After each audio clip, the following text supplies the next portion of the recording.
Most Gravity Falls fans love Mabel for her bright and outgoing personality, self-confidence in everything she does, and for her taste in sweaters. But even the nicest characters sometimes do things that aren't likable. Did Mabel actually do anything bad? Oh yes, she did. I can remember at least 5 things. Thing number 5.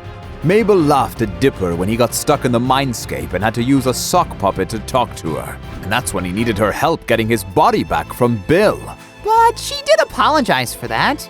And she actually saved the journal and also helped Dipper get his body back. But how insensitive to laugh at someone who got locked out of his own body and could be trapped in the mindscape forever. Well, Dipper's sock puppet did look funny. You're terrible, Mr. Fullylover. Thing number 4. Mabel made Robbie fall in love with Tambry with the help of the love potion. And she never reversed the effects of the potion later. It's like shipping your favorite characters taken up 10 levels, except your characters are real people, and you are taking their will away just to see your dream couple turn canon.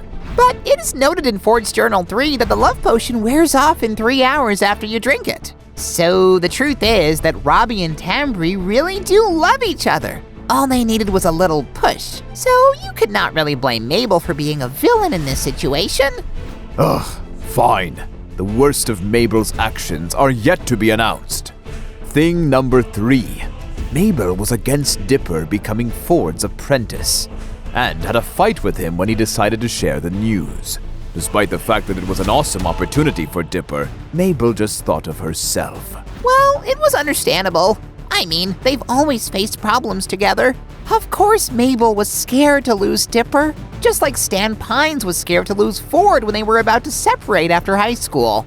But at least Stan Pines wasn't trying as hard to guilt-trip Ford back in time.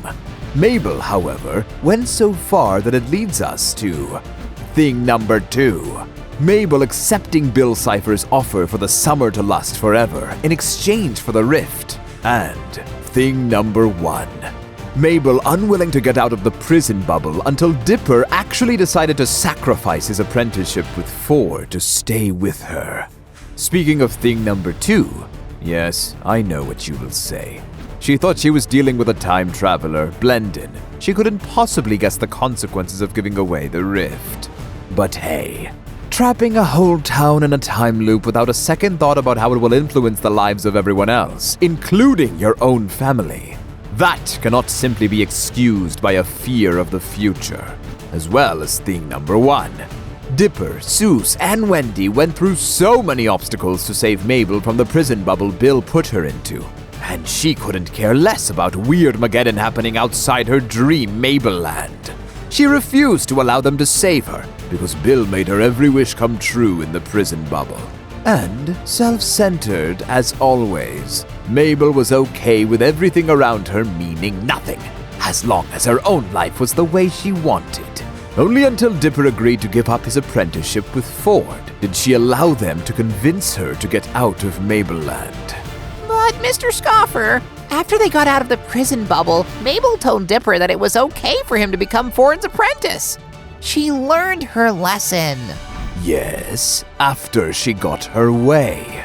Well, even if that's true, you do know that there are 4 Gravity Falls comics called Lost Legends, and that Mabel apologized for being way too egocentric sometimes in one of these stories? No, I actually missed that. Well, at least she realized her mistakes.